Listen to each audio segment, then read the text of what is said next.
calculation जेतिकी seats रे 129 seats सर्वदलीय बैठक अनेक राउंड कराई सर्वदलीय बैठक अनेक राउंड कराई आउ सेमने कांग्रेस पार्टी तार स्टांड केबे भी क्लियर करना जेतेबेले बिल इंट्रोड्यूस हैला एवं डिस्कशन हैला सेतेबेल पर्यंत भी कांग्रेस पार्टी क्लियर न करि नथिला गोटे दिन पर से माने पूरा स्ट्रांगली कहले जे आमे एटा को विरोध करूछु बोलते तो जोटा आपण प्रश्न करूछथि ताकू उल्टा कांग्रेस पार्टी को पचारिबार कथा जे तुमे जति टाइमिंग ता ठीक नहीं बोली कहछो तो टाइमिंग चेंज हेले तुमे समर्थन करियो कि पब्लिकली कहि परबे कि कहि परबे तो से गोटे पॉलिटिकल स्टंट बा गोटे पॉलिटिकल चाल कह जाई पारे कांग्रेस पार्टी विरोध करिछि पूरा विरोध करिछि आ तार परिणाम भोगिबो बस गोटे शब्द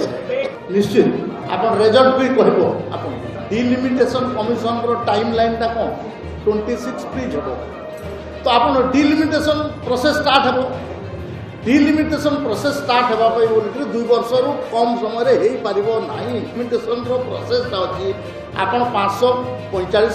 जाक 40टा जाक सीट्रे से जी पब्लिक हियरिंग करेंगे डिसेंटिंग नोट पब्लिकेशन करेंगे आपणकर एमएलए माने 10% एमएलए 10 जन एमएलए 10 जन एमपी से राज्यर जितेबाला डिस्कसन हम से प्रेजेंट रे जदि मोदी जी जो फर्मुला आनी महिला आरक्षण से फर्मुला को आम अप्लाई करूँ 33% रिजर्वेशन 50% डिलिमिटेशन रे ताहले आउट ऑफ 543 सीट बढ़ी की ए 5टी राज्य रे था 195 आउट ऑफ 860 816 सीट संपूर्ण बढ़ी था राज्य मानकर 35 सीट बढ़ी था यूनियन टेरिटरी रो 850 सीट होता समग्र पार्लियामेंट लोकसभा रे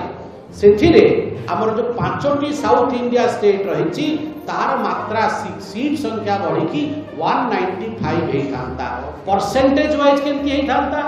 वर्तमान अच्छी 23.76% बढ़ी की होता 23.90% अर्थात